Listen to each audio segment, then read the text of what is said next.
खुलुमबाय सानजारि थान्दैनि स्टुडिय'आव आंनिया सरगियारि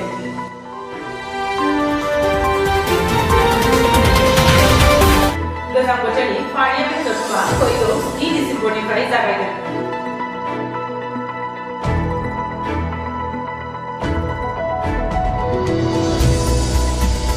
गोजां बोथोरनि बे पार्लियामेन्ट जथुमायाव बीजेपी दैदेननाय एनडीए सरकार एबा मिरु सरकारा गासै मोन 10था बिलफोरखौ दिखांनो थांखि लादों खौरां मोननाय बायदिब्ला बेफोर बिलफोरा जादों दा माल्टि-स्टेट कोअपारेटिभ ससाइटिज एमेन्डमेन्ट बिल 2022 दा ट्रेडमार्क्स एमेन्डमेन्ट बिल 2022 दा केन्टनमेन्ट बिल 2022 दा ऑल ग्रेन रेगुलेशन बिल 2022 दा फॉरेस्ट कंजर्वेशन एमेन्डमेन्ट बिल दा coastal aquaculture authority amendment bill 2022 north east water management authority bill 2022 बेफोरनि अनगायैबो